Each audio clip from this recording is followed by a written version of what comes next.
ජපන් භාෂාව සරලව ඉගෙන ගනිමු. 8 වෙනි කොටස තමයි ඔන්න අද අරන් ඇවිල්ලා තියෙන්නේ. අද අපි කතා කරන්නේ නෝ නිපාතය ගැන.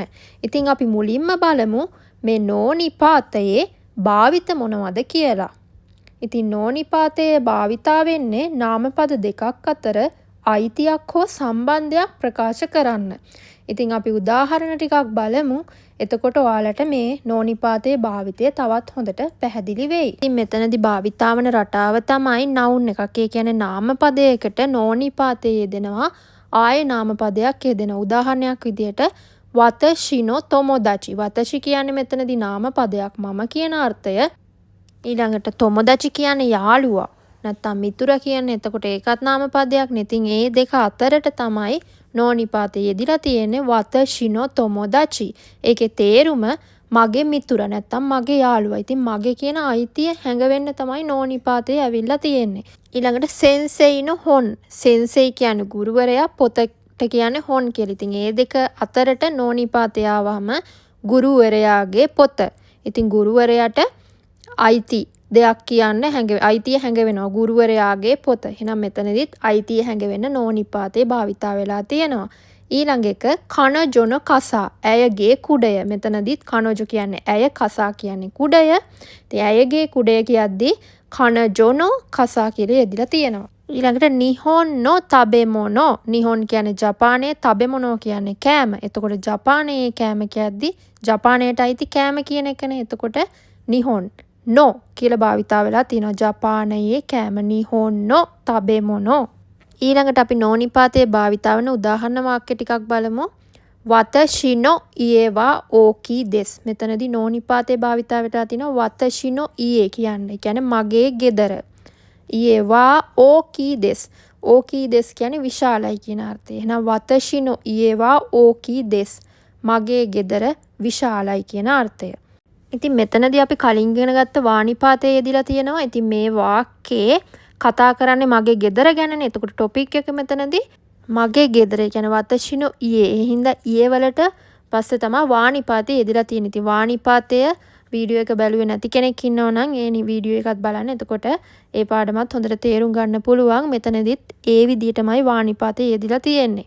ඊළඟට නිහොන් නෝ ඒයිගවා ඔමොශිරොයි දෙස්. නිහොන් කියන්නේ ජපානයේ, ඒයිගා කියන්නේ චිත්‍රපට.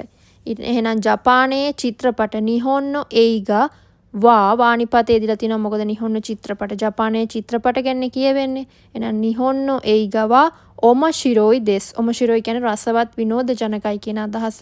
එහෙනම් නිහොන් නෝ ඒයිගා ඔමොශිරොයි දෙස් කියන්නේ ජපානයේ චිත්‍රපට රසවත්. එහෙමත් නැත්නම් විනෝදජනකයි කියන අදහස. ඊළඟට අපි බලමු ප්‍රශ්නවලදී නෝ නිපාතයේ භාවිතා වෙන්නේ කොහොමද කියලා. යම් දෙයක් කාගේද කියලා ප්‍රශ්නයක් අහද්දි මේ දරෙනෝ කියන වචනය භාවිතා කරනවා. එතකොට එතනදී නෝ නිපාතයේ භාවිතා වෙලා තියෙනවා වලට පේනවා ඇති දරෙනෝ. ඒකේ තේරුම කාගේද කියන අදහස.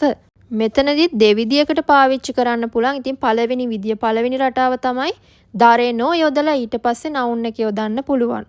කොරේවා දරෙනෝ පෙන් දෙස්කා.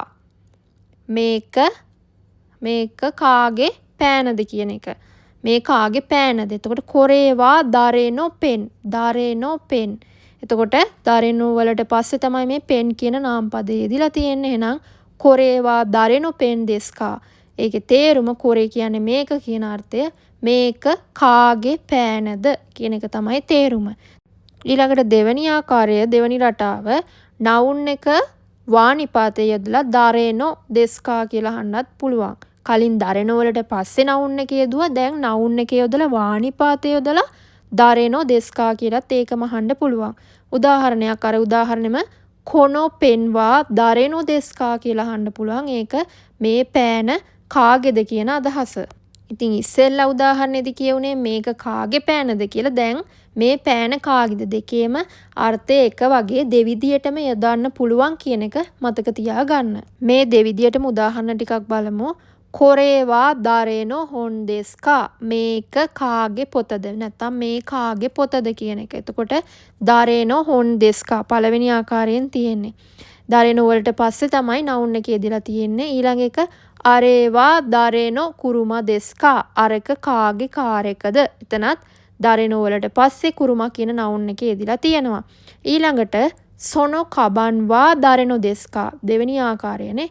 එතනදී සොනෝ කබන්වා නවුන් එක යෙදිලා වා නිපාතේ යෙදිලා දරෙනෝ දෙස්කා යෙදිලා තියෙනවා. දෙවෙනි ආකාරයේ විදියට සොනෝ කබන්වා දරෙනෝ දෙස්කා. කබන් කියන්නේ බෑග් එක. එතකොට සොනෝ කබන් කිව්වහම ඒ බෑග් එක වෙනවා. එතකොට සොනෝ කබන්වා දරෙනෝ දෙස්කා කියන්නේ ඒ බෑග් එක කාගේද කියන අදහස. ඉතින් අද පාඩම මම මෙතනින් නතර කරනවා. නෝනිපාතයේ සම්බන්ධ දේවල් වලට හොඳට තේරෙන්නේ නැති කියලා මං හිතනවා. ඉතින් පාඩම හොඳට බලලා පුළුවන් තරම් මේ නෝනිපාතයේ සම්බන්ධ වාක්‍ය හදන්න උත්සාහ කරන්න. ඉතින් ඔයාලා හදන වාක්‍යයක් යටින් කමෙන්ට් කරන් යන්නත් අමතක කරන්න එපා.